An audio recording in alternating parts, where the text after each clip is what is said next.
Alors, le fait que le bas de ligne soit en tension facilite grandement les choses pour faire des montages précis et surtout les reproduire bas de ligne après bas de ligne en pouvant éventuellement corriger les erreurs qu'on a pu faire. Ça permet de mémoriser. C'est à ça que servent ces traits, c'est de positionner les choses sans que j'ai besoin de réfléchir. C'est un gain de temps considérable, ça permet de faire des bas de ligne très très vite. Bien évidemment plus vite que je ne le fais là, dans les explications que je vous donne. Donc dans un premier temps, il convient de positionner l'impact shield. Alors il est toujours un peu difficile à rentrer parce qu'il y a un petit ergot ici que vous voyez là. Et en général, je le positionne le plan ici à 7 cm en regard de la graffe, enfin du plomb. Dans ce cas-ci, je rapproche délicatement les perles de blocage qui font ici également office de perles pour l'émerion, de rotation de l'émerion.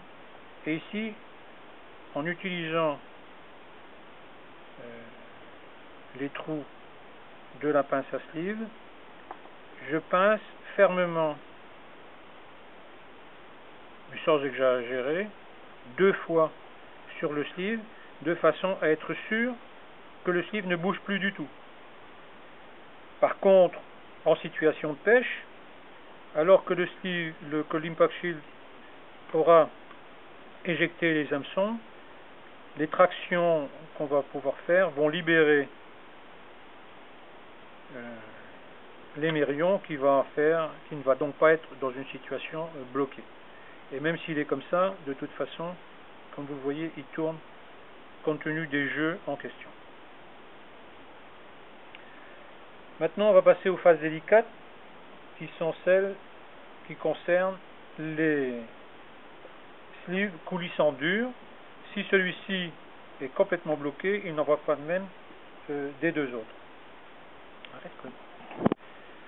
Donc ici, comme vous le voyez, j'ai utilisé un sleeve pour bloquer le relais. On pourrait bien évidemment utiliser un nœud d'arrêt, mais l'expérience montre qu'ils sont plus difficiles à employer en situation de pêche dans la mesure où les nylons gonflent et deviennent extrêmement bloquants. Un sleeve a l'immense avantage d'être totalement insensible à l'eau, et donc la pression de serrage que vous allez imprimer au sleeve restera conforme, restera celle que vous lui avez mise au départ, quelles que soient les conditions de pêche. Ici, c'est une situation délicate, il faut un peu un tour de main. Il faut bien évidemment pincer, positionner le sleeve dans son encoche, dans l'encoche de la pince, et ici, faire preuve de dextérité, en ce sens qu'il faut pincer progressivement, tout en faisant en sorte que le sleeve coulisse. Et on serre de plus en plus, en testant la résistance du sleeve sur une nylon, progressivement. Si vous pincez comme on l'a fait tout à l'heure, brutalement, enfin disons d'une manière sèche, immédiate, le sleeve va être bloqué sur le nylon. Le fait de pincer progressivement, doucement, en maîtrisant son geste et en faisant coulisser le sleeve, fait que le nylon reste sans aucune attaque ou perturbation, ce qui en conforte la résistance, mais vous permet par la suite de pouvoir bouger le sleeve coulissant dur, comme vous pouvez le constater. Bien évidemment, ça nécessite un peu d'effort, proportionnel à la puissance du pincement, mais garantit également qu'il ne va pas bouger sans cesse et vous rendre fou parce que vous n'arriverez pas à le régler. On va faire la même chose pour l'émerion du haut. Donc je répète, vous positionnez votre encoche sur le sleeve, si possible au milieu, pour des questions d'esthétique. simplement.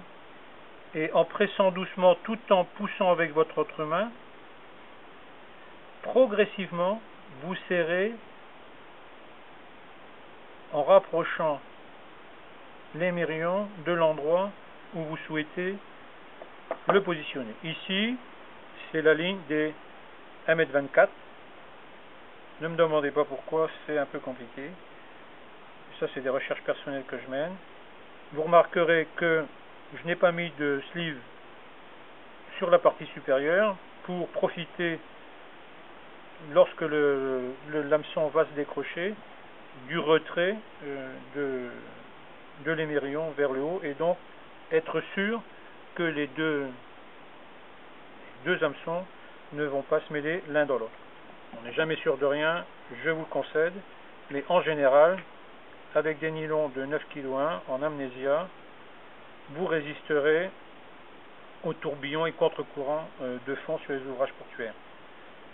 Sur plage, on pourra descendre, bien évidemment, en diamètre, tout simplement parce que les fonds sont nettement moins chahutés que sur les ouvrages portuaires, avec des enrochements et des changements de direction. Voilà.